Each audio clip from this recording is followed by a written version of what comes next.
What if one of the biggest weaknesses in modern AI is something humans do almost effortlessly? Not writing, not speaking, but learning what someone wants from just a few decisions. That's exactly what this research set out to test. So one of the most interesting breakthroughs comes from researchers at Google who are trying to solve something that sounds simple on paper, yet turns out to be incredibly tricky for large language models. These models are amazing mimics. They've absorbed huge amounts of data and can reproduce patterns with incredible fluency. They write code, summarize documents, translate languages, generate images, and answer questions. Yet, when it comes to something humans do constantly without thinking, updating beliefs based on new evidence, they struggle more than you'd expect. This kind of reasoning is known as probabilistic reasoning. In simple terms, it means adjusting what you believe as new information comes in. Think about something like a travel assistant helping you book flights. The assistant doesn't initially know whether you care more about price, travel time, or number of stops. It has to figure that out based on your choices. If you keep picking the cheapest option, the assistant should gradually realize that price matters more to you than duration. Humans do this naturally. Every new piece of information slightly shifts our understanding. But when Google researchers tested modern language models in this type of scenario, something strange happened. They looked at several well-known models, including Gemini 1.5 Pro, GPT 4.1 Mini, Llama 370B, and Qwen 2.532B. The setup was a controlled 5-round interaction where the AI recommended flights and watched which option the user selected. Each flight had features like ticket price, duration, and number of stops. Behind the scenes, there was something called a reward function representing the user's true preferences. Maybe the user strongly prefers cheaper flights, or maybe they prioritize shorter travel time. In theory, the model should refine its understanding after every round. The more signals it receives, the better it should get at predicting what the user wants.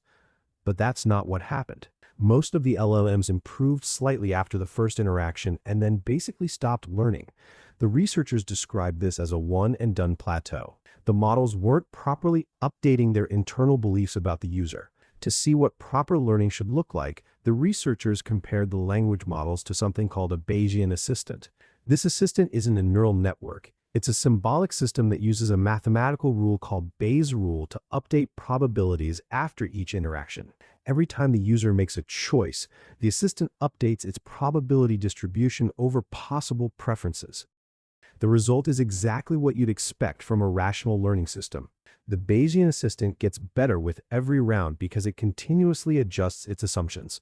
Seeing that contrast, the Google team tried something clever. Instead of training language models on perfect answers, they trained them to imitate the behavior of the Bayesian assistant itself. This method is actually called Bayesian teaching. Normally, when AI models are trained, they learn from a teacher that already knows the correct answer. The researchers call that oracle teaching. The model simply learns to replicate the final output.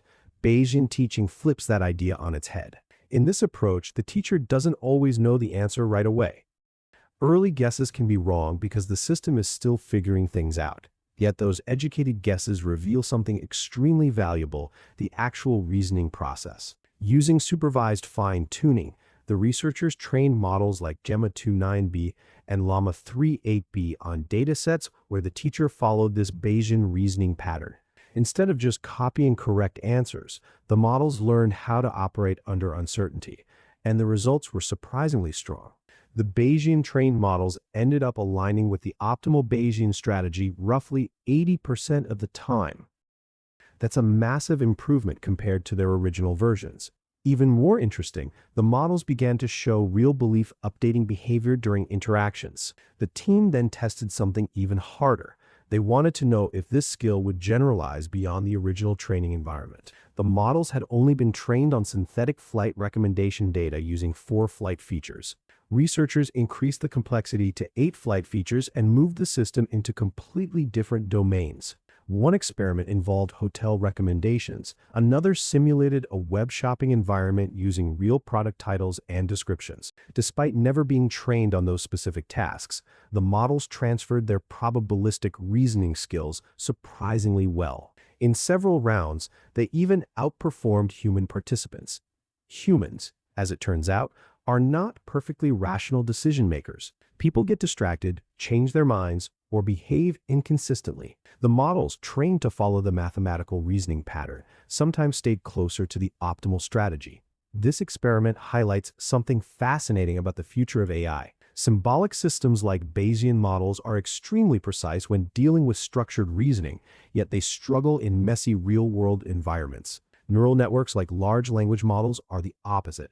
They're flexible and powerful in complex environments, yet historically weaker at strict reasoning. By distilling the reasoning strategy of a symbolic model into a neural network through supervised fine-tuning, researchers are essentially merging the strengths of both worlds. And that may be the real significance of this work. The next leap in AI may not come only from bigger models, but from teaching them how to update beliefs and reason under uncertainty, more like a true learning system.